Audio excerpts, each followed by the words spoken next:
The Daily Code Snippet.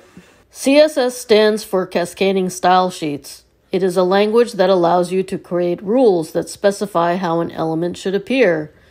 So CSS applies the look and feel of your web page. This example shows the same HTML code as it appears in 3 different situations. In the first option, no CSS is applied and it is unstyled.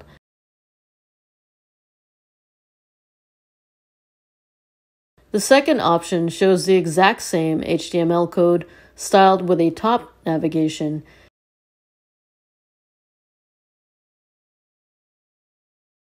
In the third option, we have taken the HTML code and styled it to have a side navigation instead.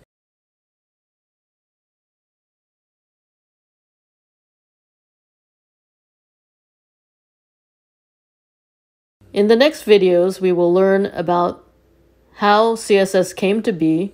We will present the box model and how it applies to CSS, and we will discuss how CSS can be used internally in a web page or loaded externally as a .css style sheet. At the close of this week, we will review the correct way to write out a CSS rule. Presented by Designers Learn Code.